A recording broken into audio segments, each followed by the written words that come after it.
ont la vie facile. Mais on est loin de la réalité.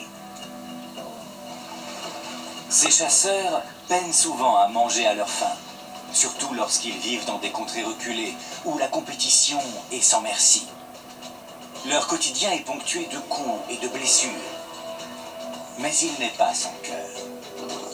Le lion, par exemple, symbolise le tueur dans toute sa magnificence. Mais dans certaines régions de l'Afrique, c'est un miracle s'il parvient à survivre. Nous avons eu la chance de saisir un de ces miracles avec nos caméras. Une scène à couper le souffle, qui a étonné les spécialistes félins eux-mêmes.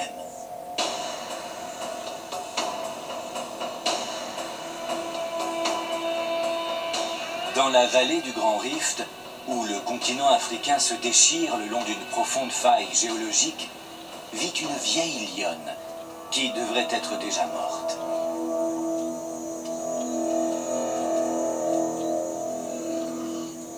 Cette chasseuse, jadis impitoyable, est blessée.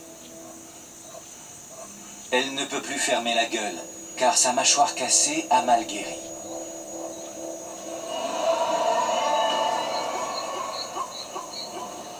Les lionnes chassent en moyenne 1 millier de fois dans leur vie. Plus les proies sont grosses, et plus elles prennent de risques.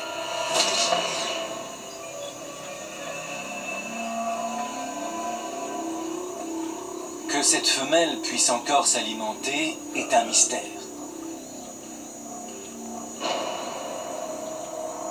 Lorsqu'un prédateur est aussi gravement blessé dans cet environnement, ses jours sont comptés. Le mur du rift barre l'horizon à l'ouest. Un lac alcalin aux eaux imbuvables s'étend à l'est. C'est la saison sèche. Le seul point d'eau potable, à des milles à la ronde, est une source d'eau chaude jaillissant des entrailles de la terre.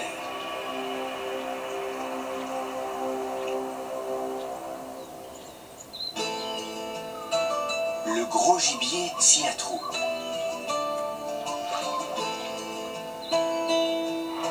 Mais se désaltérer n'est jamais sans risque.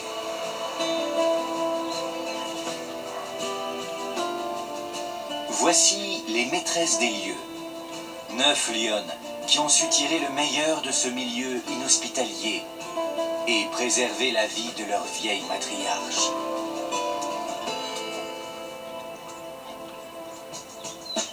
Elles savent que l'eau est l'élément clé.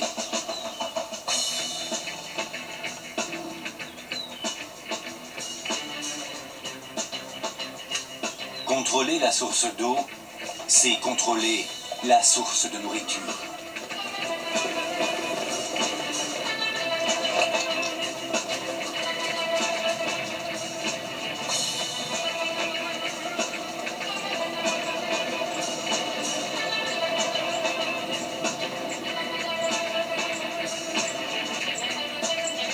Le secret de la survie se transmet de génération en génération.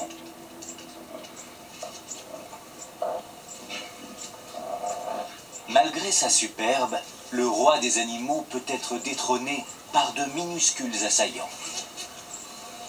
Les tans, ou mouches suceuses de sang, sont réputés pour avoir tué des lions en parfaite santé. Que ce soit à cause de la perte de sang ou suite à des infections, des troupes entières de lions ont été décimées par des tans. Qu'à cela ne tienne, nos félins vont chercher refuge dans les arbres, au-dessus des nuées vampires. Les lions ne sont pas des grimpeurs très agiles.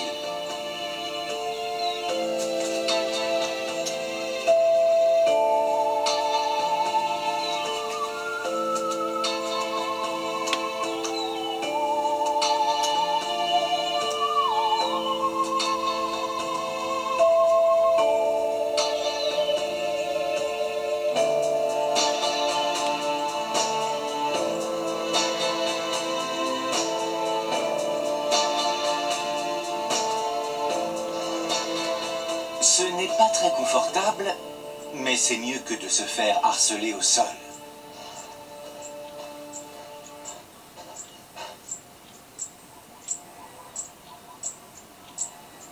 Affamée et affaiblie, la vieille lionne doit prendre son mal en patience.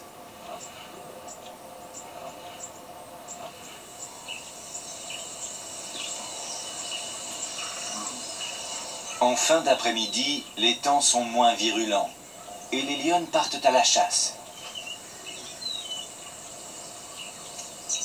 Au menu du jour, des buffles du Cap. Très alléchants, mais aussi très violents.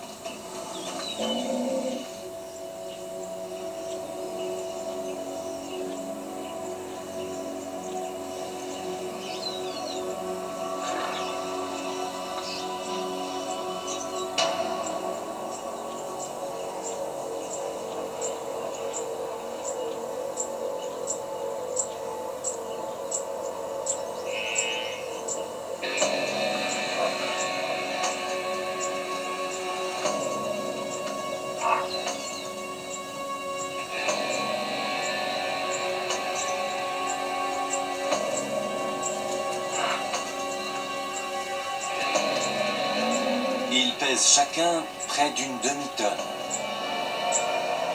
soit plus que n'importe laquelle de ces chasseuses.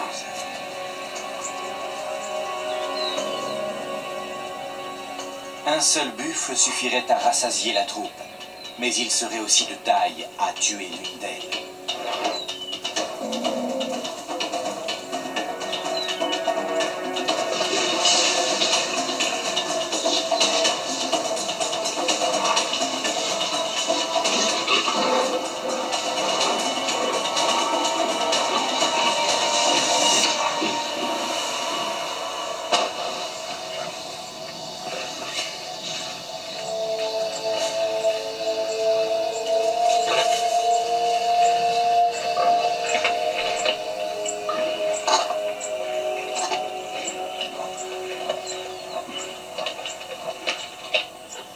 La scène qui va suivre est étonnante pour les spécialistes animaliers eux-mêmes.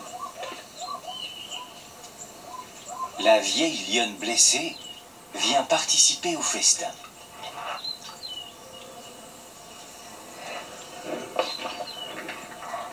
Elle a faim, mais avec sa mâchoire brisée, elle n'arrive pas à percer le cuir épais du buffle. Cela paraît sans espoir. Jusqu'à ce qu'une autre lionne intervienne et révolutionne tout ce que nous croyons savoir sur les lions.